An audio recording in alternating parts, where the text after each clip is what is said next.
जिस दिन अमावस्या तिथि और सोमवार हो उसे सोमवती अमावस्या कहते हैं। इस दिन पितरों का तर्पण दान पुण्य का विशेष महत्व है।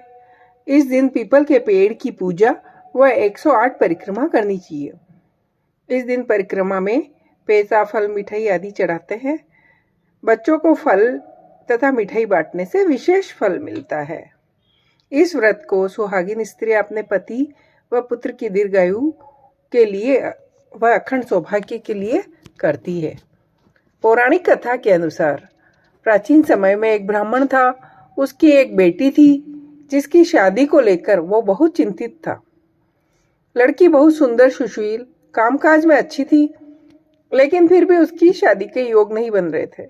एक बार उस ब्राह्मण के घर एक साधु महाराज आए। वे उस लड़की की सेवा से प्रसन्न हुए और उसे दीर्घायु का आशीर्वाद दिया। फिर उसके पिता ने उन्हें बताया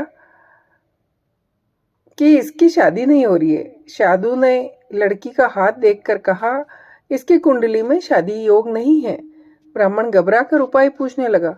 तब साधु ने सोच विचार करके बोला कि दूर गांव में एक सोना नाम की औरत है। वह धोबिन है और सच्ची पतिव्रता पत्नी है।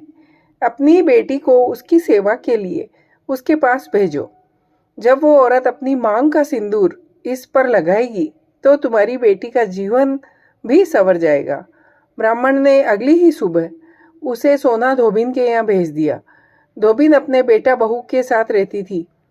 ब्राह्मण की बेटी सुबह जल्दी जाकर घर के सारे काम कर आती। 2-3 दिन ऐसा चलता रहा।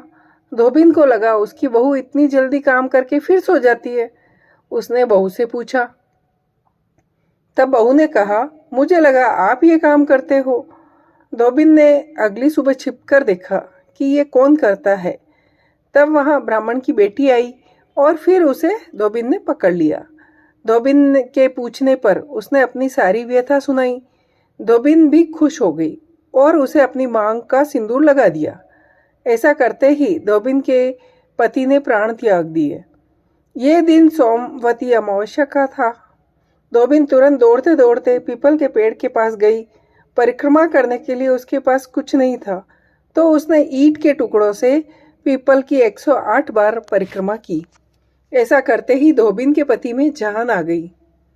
इसके बाद से इस दिन का हर विवाहिता के जीवन में विशेष महत्व है।